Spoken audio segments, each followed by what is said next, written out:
All right. Well, I just wanted to thank everybody for coming today. We have Ella and Mary from the Appalachian Citizens Law Center today to talk about their recent drinking water affordability report. So we're really excited to hear a little bit more from them. But I just wanted to start off with a couple of things to think about during this presentation when it relates to water affordability. So affordable utilities, us at the Metropolitan Housing Coalition, we've focused a lot on affordable energy and affordable gas and heating and cooling, but we have been trying to include affordable water in that conversation as well. And so that's why we're really excited to have Mary and Ella here to talk to us today about affordable water. And just to remind everyone, that affordable utilities, it includes water, gas, electric, and these are essential to maintaining a decent quality of life. And so when utilities are unaffordable, it can also make housing unaffordable. So affordable utilities can also stabilize our household budgets.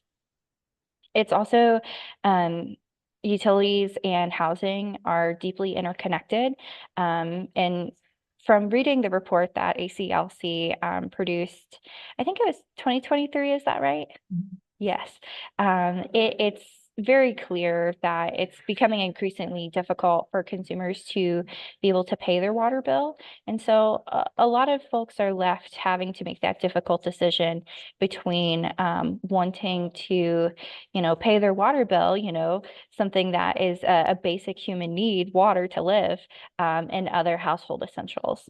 So it's really important to consider this also within the affordable housing sector. So I just wanted to introduce our speakers today. We have Mary Cromer. She is the Deputy Director of the ACLC, and she leads the Environmental Justice Program, and she represents individual clients and community organizations that deal with environmental justice issues all throughout Eastern Kentucky. And then we have Ella Helmuth. I hope I'm saying that correctly. She is a Georgetown Law student and is currently a 2024 Equal Justice Works Fellow that is being hosted by the ACLC. And her project focuses on supporting low-income Central Appalachian communities to gain access to clean, affordable water by working directly with community leaders. So ACLC is going to do their presentation, and then we will have a chance for a Q&A at the end. So I will let you all take it. Thank you so much, Sarah, and thank you so much for this invitation. I appreciate the opportunity for us to talk about our work on water affordability, and I really appreciate your kind of holistic framing of this as part of utility affordability and part of so many other issues. And also, I just want to say, Ella's a fully fledged attorney now. She was sworn in to the Kentucky Bar on Saturday. So congratulations. Thank you. She was with us as a student. I think that might have slipped through because she had been an intern with us a couple summers ago when she was a student at Georgetown, but she has now graduated and she's now an attorney. So for this, Ella's going to give the presentation about the report itself, and then I hope we can have a conversation about water affordability and how it relates and how we can kind of work together more on utility affordability broadly in Kentucky. So having said that, I'm going to hopefully share my screen, which means you guys are going to see that for a second. Now, are you all seeing the screen, the PowerPoint? Great. Okay, I will turn it over to Ella and I will just advance for you. Perfect. So I was not involved in this actual study, but a lot of the work that I'm doing now at ACLC is sort of based on what they found when they were doing this work. So this actual study was written and done by Rebecca Shelton, who's our policy director here, Ricky Draper, and Mary herself. So I'll start with a little bit of introduction and background on water work in general. In 2017, Mary started working with a group of concerned citizens in Martin County, here in Kentucky, on issues of water quality and safety. And that community was also experiencing regular water outages. She helped them to organize and intervene on a Public Service Commission case. And during that case, information came to light that made it clear that the poor water quality and inconsistent service that community was experiencing was closely tied to the financial health of the water system, which brought affordability of water to be a primary issue. So in order for the system to be brought up to normal functionality, the rates would have to keep going up because of the desperate need in that community and surrounding communities for expensive rebuilds and repairs to the water system. So through 2018, as water outages continued and rates went up, ACLC and Martin County concerned citizens were trying to come up with a way to structure the rates so that lowest income customers wouldn't be so highly impacted. And as the groups were dealing with all of these issues, our collective understanding of what a massive problem water affordability in this state was came to the forefront. So ACLC was able to undertake this study where the organization looked at almost all of the water systems in Kentucky, including their rates, surcharges, and what the bills would be for minimum rate, and then 4,000 gallons and 6,000 gallons. They also looked at the census level incomes for those systems and calculated the water burdens across the state of Kentucky. So the study in general aimed to map and analyze water bills and water burdens for 233 water systems across the state and understand the extent of these affordability issues here in Kentucky. The methodology included calculating the water burden, which is the amount spent on water divided by each household income. We considered a water burden of more than 2% of income level to be unaffordable. We also used water rate schedules and census tract level household income data from the American Community Survey. And to connect census tract income data to water systems, we used waterline data kept by the state. We mapped the waterline data onto census tracts and selected the two most dominant water systems per census tract based on the amount of water distribution lines in the geographic area. So for an overview of water bills across the state, the average bills for the 233 systems that were looked at are $22.34 for 2,000 gallons, $36.42 for 4,000 gallons, and $50.32 for 6,000 gallons. But importantly, there is a wide disparity in cost. So some Kentuckians are paying less than $13 a month for 4,000 gallons, and then others are paying over $77 a month for that same amount, 4,000 gallons. There are some trends associated with cost.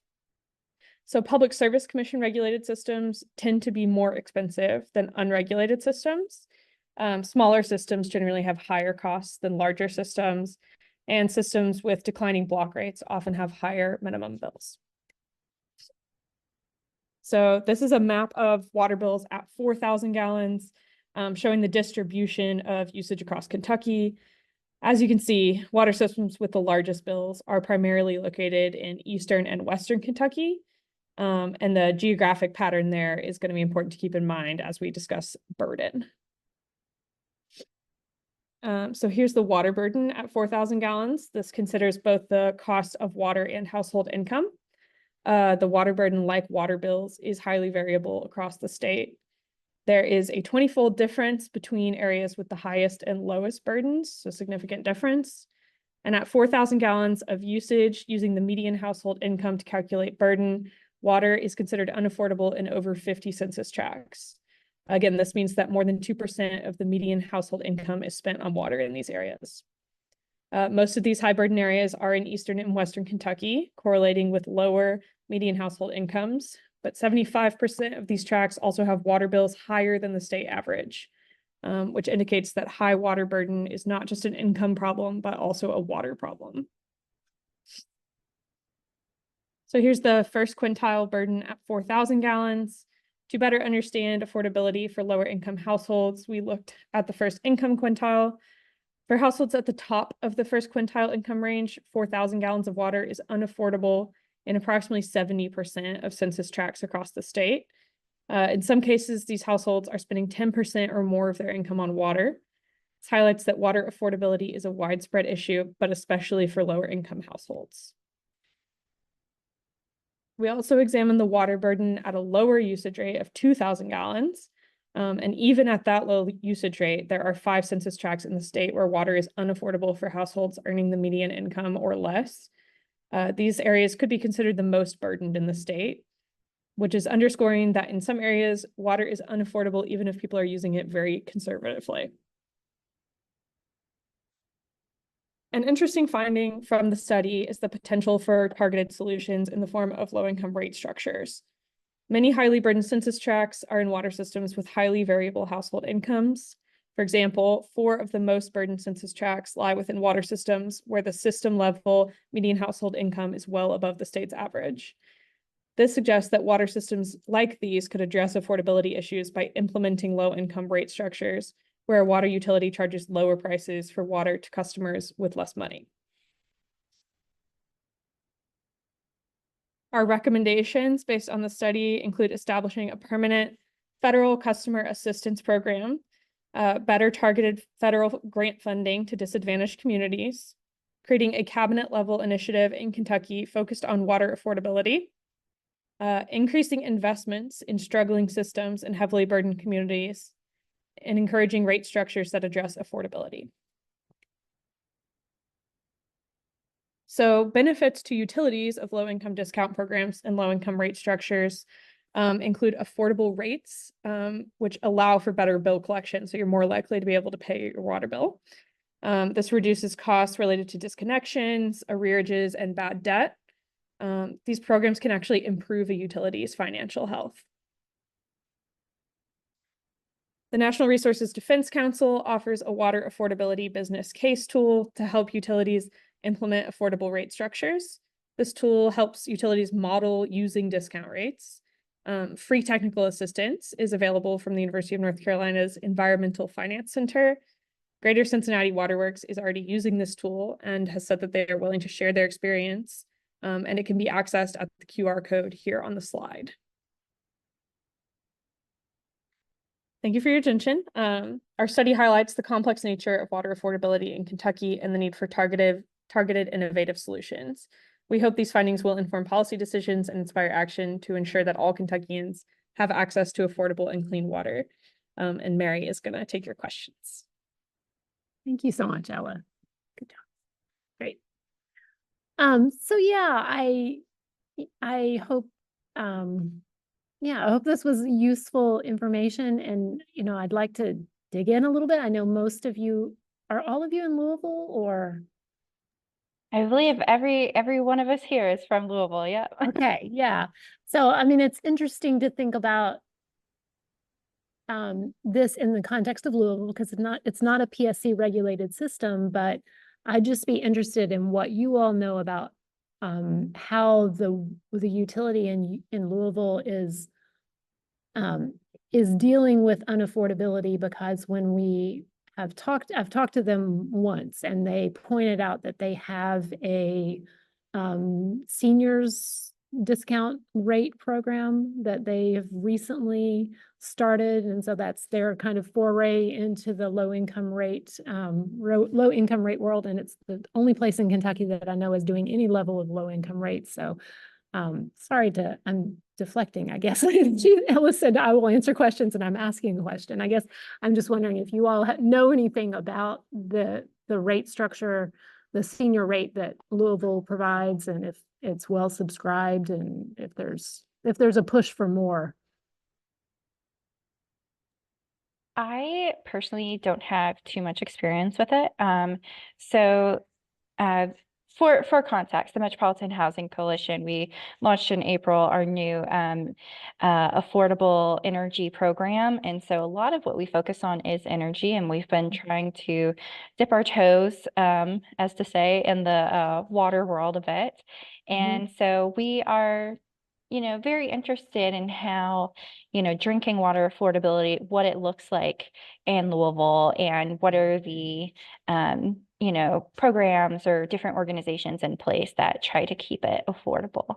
And I saw a lot on the slides that you had there. There was a lot of dark colored census tracts. So that makes me think that there is a lot of unaffordability in Louisville as well. Yeah, there is, Tony, I'll let I think 3 of the most burdened census tracts were in Louisville. So there are certain census tracts in Louisville that are very heavily burdened, some of the most heavily burdened in the state. And, you know, from the study's point of view, from our perspective, Louisville also has the greatest ability to equitably spread the cost among its consumers. Like, there's a lot of concern about what they refer to as cross subsidization, that you're having the higher income consumers pay more so that the lower income consumers can have affordable bills. That, you know, I mean, there's a question. I don't think that's a problem personally, but there's that kind of structure is just not possible in a place like Martin County, because there's just not enough high income consumers or consumers who to spread the cost to. But in Louisville, there are, you know, you have a fairly high MHI, you definitely have some higher income consumers. And so there is an ability to address those highly burdened consumers and give them lower discount rates and spread the cost more equitably in ways that it's just not possible in other places in the state. Tony, did you have a question? I did, and I just wanted to use the hand function too, so that was felt cool. Yeah, I you know, there have been, so MHC's been involved with the U.S. Water Alliance through Louisville Water MSD on water affordability conversations for 2.5 years-ish now. I have a call with Erica. Erica? Anyway, Eric, I would be yes, interested in hearing more, because I was supposed to talk to her earlier this week and I was sick and we just postponed it, but yes. yeah. So are you all involved in any of, is it Erica DePalma? Is that who?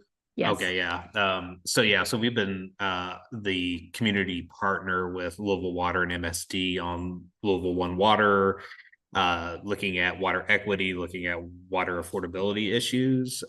They are supposed to be releasing a water affordability report. It's been 99% complete for about 6 months here in Louisville. So they had some transition in staff, and Shanna Tivett is the one who runs the One Water program that connects MSD and Louisville Water Company. So I'm waiting for that report to come out, which would be important. But we got involved with it because of the pandemic and people seeing rental assistance, affordable housing or housing affordability and utility affordability being interconnected. And we had done, PSC work with energy for decades, but we hadn't done any water work. And so we got invited to start working on that. And so the U.S. Water Alliance has produced several reports on affordability, one specifically on Louisville, another one that gets at what you were talking about, rate structures, right? And thinking about more of I guess what you would call a progressive rate structure, right? And that's come up at the big national conference, the One Water Summit they do, and people have brought that up. And I don't know, and I have to look back at the report to see if there are any cities who are using that successfully and able to implement that, because I feel like the conversation is similar to what LG&E does, which is like we can't discriminate across economic classes to implement a rate structure that is unfair to any of our customers, right? So being able to stratify that out to where you charge more based on income or whatever it is a hard question. And I don't know where it's taken roots or if there are any success stories. So I'd be interested to hear about that, about spreading out those costs. What I have heard and been in conversations with is from like an affordable housing perspective, and building new homes, and those initial connection costs that exist for affordable housing developers has been a barrier to being able to offer units at a lower cost. So I'm intrigued by that conversation as well. And I'm hoping that's stuff that we can talk about in our report, but that's kind of the extent of like our work with the water world here so far. And it's hard to get data. Like, it is so hard to get data. Like, I've been to meetings where they've shown the expansion of disconnections and shutoffs across Louisville, where it was mostly kind of a West Louisville, Southwest Louisville kind of thing. And it started spreading eastward, and that's where they really got involved in the affordability question. They saw non-traditional households who are of higher incomes were being impacted by potential shutoffs and disconnections during the pandemic. And then they started to react and think about 5, 10, 20-year long range plans. But it took that Wow, to yeah. actually incur action. So I mean, one thing I will mention is Cincinnati has piloted the NRDC tool, and they are, I'm trying to remember where they are in the process. They're stepping up toward discount rates. And so I think they have some level of discount rates with the idea that they're going to implement it step by step. So that's, somewhat local. And the person I talked to in Cincinnati said he was happy to talk to and help any of the utilities in Kentucky if they want to talk more about how you can implement discount rates. The whole question about whether or not it's discriminatory, I think is something that we hear a lot as kind of a roadblock. I don't think Kentucky's anti-discrimination laws, I mean, basically, if it's reasonable, if you can show that there's a reasonable basis for doing it, I think it is lawful to do so. But we are hoping to, start pushing for some legislation that just simply says, but this would just be for PSC jurisdictions that, low-income rates are not discriminatory. Essentially just a little proviso in the law that says this does not, prevent low-income classifications. which would be great and would give us potential standing in Louisville to say, hey, look, PSC jurisdictions are doing this. Why not do it here as well? Mm-hmm. So And I'm reading Kimberly's question. Between sewer charges and actual, for example. Yeah.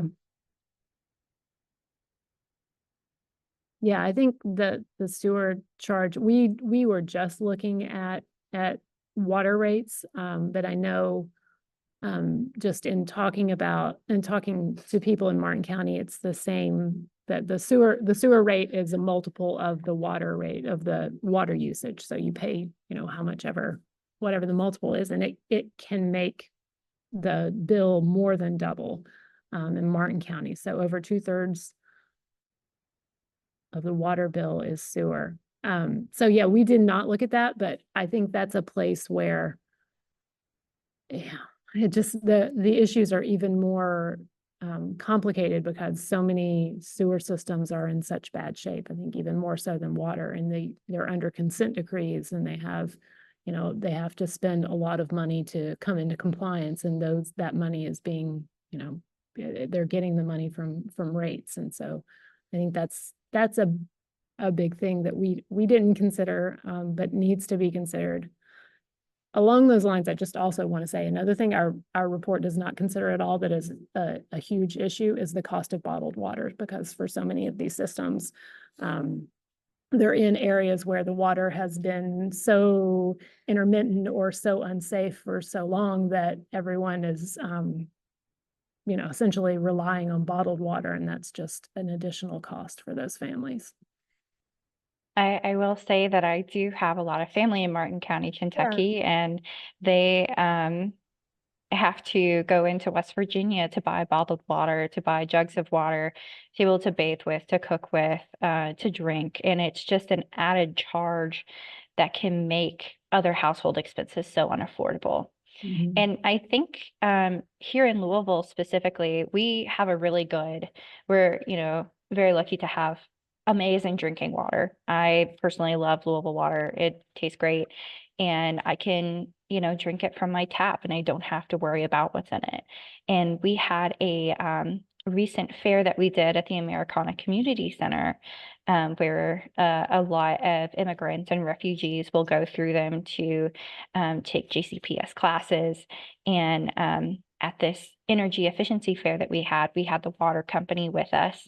And a group of students had no idea that they could drink their tap water that they had. They were still buying bottled water and jugs of water because, where they were from, that's what you did. You had to buy your water instead of use it from the tap. And so I think that is something that can definitely save some money here and there, is just letting people know that, yes, the water in Louisville is drinkable. You can drink it from the tap. Yeah. Yeah, and one of the things in Eastern Kentucky that I often look at, just driving around if I go into a grocery store, to how much of an aisle is taken up with water, because you can kind of tell the consumer demand based on if there's an entire aisle of nothing but water, probably no one there is drinking the tap water. That's pretty common. So have you found any, within your research, have you found any correlation as to, other than, maybe just older pipes and older systems, the reason for very high prices with water bills? That's our next thing. So, as Ellen mentioned, there was this 9-fold difference in the lowest price and the highest cost. So before you're even talking about burden, there's such a difference in cost. And so our next plan is to look at a lot of different factors and try to do an analysis of where those correlations are, to try to figure out what is driving the cost. I mean, some of it may honestly be kind of hard to get at. I mean, some of it's fairly obvious. If you're in an urban area where you have greater economies of scale and you're not sending distribution lines up and down mountains, of course, that's going to cost less. But then there are a lot of like governance and system health and maintenance kind of issues that can really, over time, have a big impact on cost. And so we've been talking to a professor at University of Kentucky about how to try to get at those kind of softer, harder to gauge drivers. But yeah, that is the plan. Yeah, I think that sounds like very exciting research. And I know that in terms of energy, it's always a rule of thumb that you never want to pay more than 6% of your income on, energy alone or gas alone. And so thinking about water, that being 5%, I can see those numbers just kind of stacking up, 10%, 20%, that I can see is Quickly how get to over 100. it can quickly take out somebody's paycheck. And looking at the chart that you had up there, not specifically for Louisville, but I could see how Louisville, it was kind of almost divided in the middle, where, the affordability, the average price of what a water bill would look like compared, from East End to West End, and you could kind of see that split down the middle. And I think a lot of what we're seeing is, more low income, fixed income families are suffering from not only energy burdens, but water burdens as well. Yeah, I think probably the two things co-occur pretty often, depending on where you are.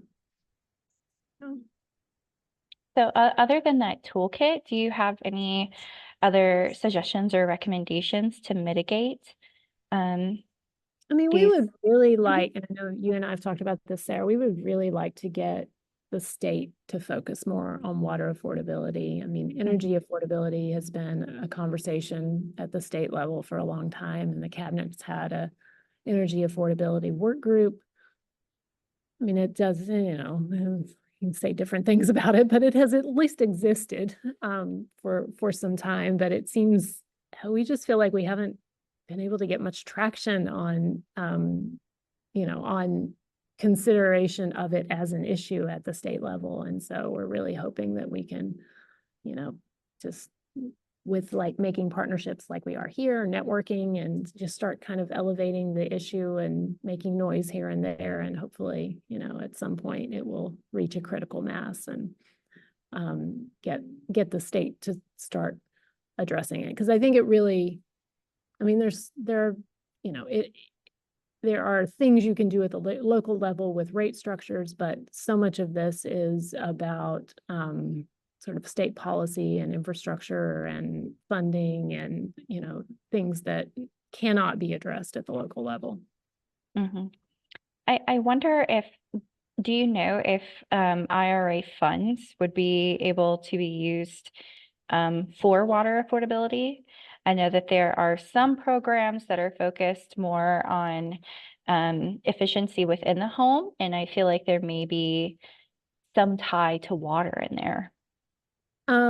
So there is and so I guess I should mention some of the work that's being done at the national level, but as far as I know, no, IRA funds can't be used directly for affordability. There was during COVID, there was LIWAP, Low Income Household Water Assistance Program, which Kentucky administered just like LIHEAP, and Kentucky was actually kind of held up as like being the gold star of how those as far as how they administered the LIWAP funds, because they got the money in and out the door more quickly than any other state, and were actually got a second round of the funding. Most states didn't get that because they just used the LIHEAP channels and put the money through in that way. So there is on the policy side, there are a number of groups who are advocating for a permanent low-income water assistance program. So some type of permanent federal customer assistance. But then on the, you know, that's just a Band-Aid. It's just, you know, it's just assistance. On the sort of more systemic side of things, we're part of a group, Water Equity and Climate Resilience, and one of the things they're advocating for is that more operations and maintenance funding be included in the grants. And so that IRA funding, the BIL funding is, you know, that's mostly all infrastructure grants. And typically those cannot be used for any operation and maintenance cost. They can only be used for infrastructure.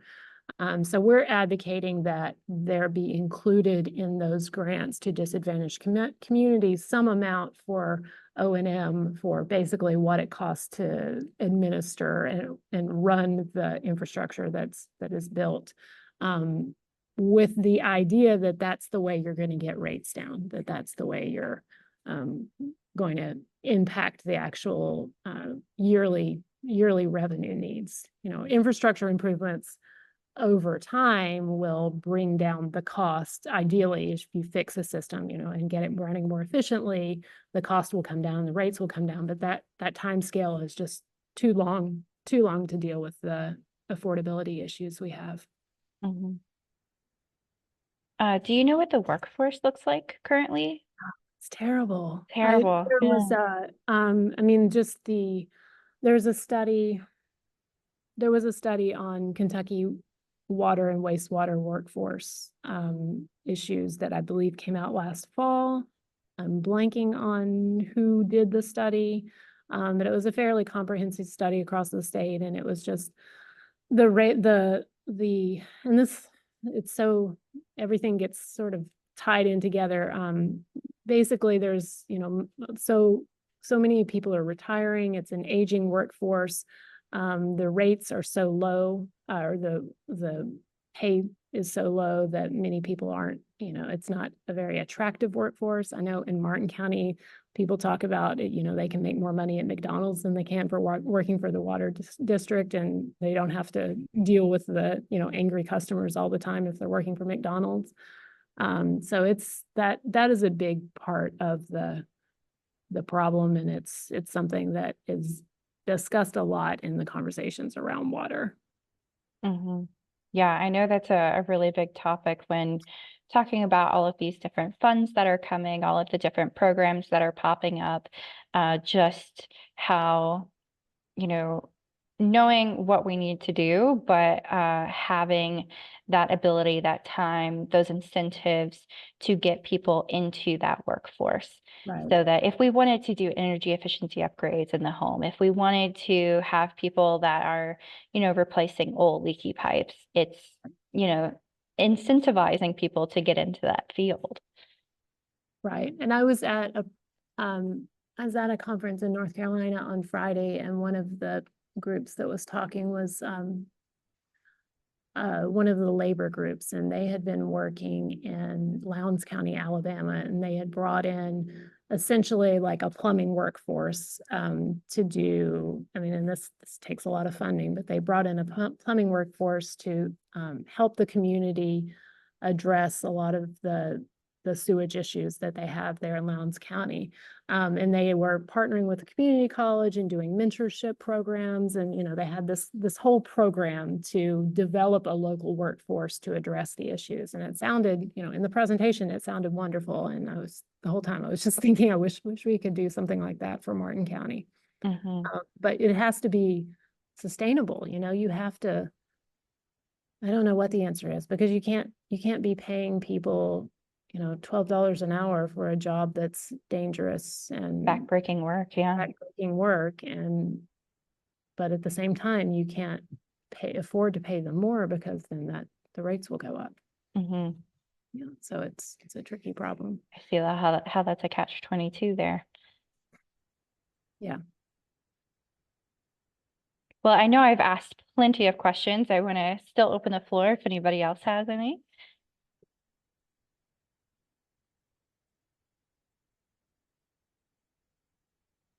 Okay.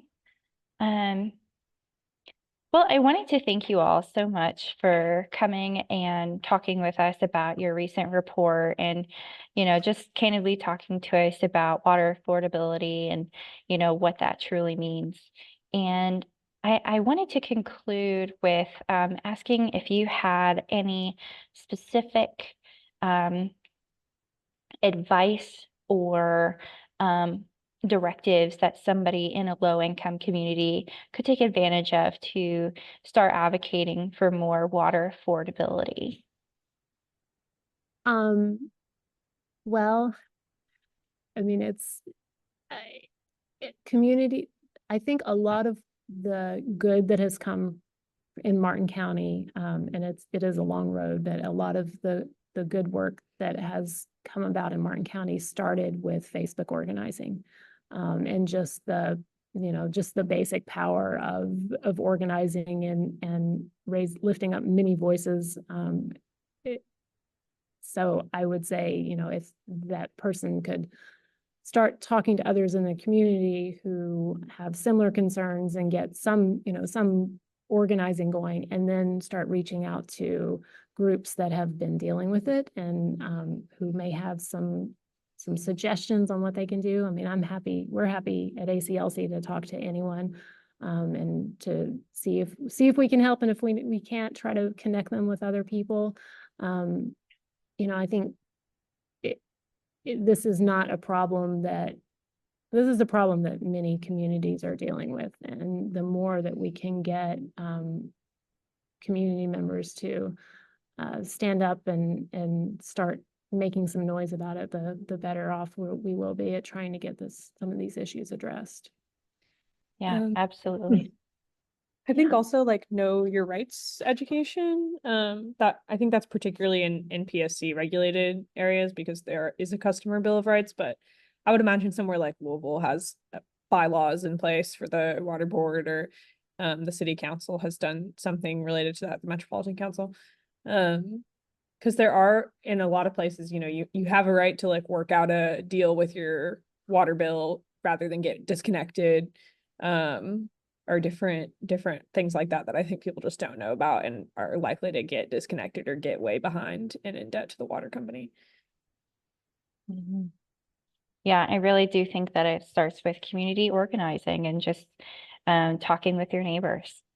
Yeah. So this I just want to say, I did Uh-huh. find, sorry, Sarah, I did find the Kentucky Water Workforce Survey 2022 is what I was looking at. I Talking about see. Kentucky Water Resources Institute did it, and I can send you a copy right now if you'd like.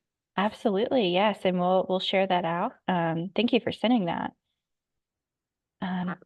But I did want to mention that this recording will also be available on YouTube. I'll put our information in the chat, but it's at Louisville MHC, and you can utilize that, send it to a friend, send it to a family member, just to spread the word more about this important research. And next time we will be meeting is going to be on November 19th. Usually we meet on the fourth Tuesday of each month, but because that is Thanksgiving week, we decided to bump that back a month. So we'll be meeting November 19th at 2 p.m. and we will be talking all about the Inflation Reduction Act and Kentucky's plan for 2025. So that will be a very pertinent conversation to be a part of. Okay, let me stop the recording.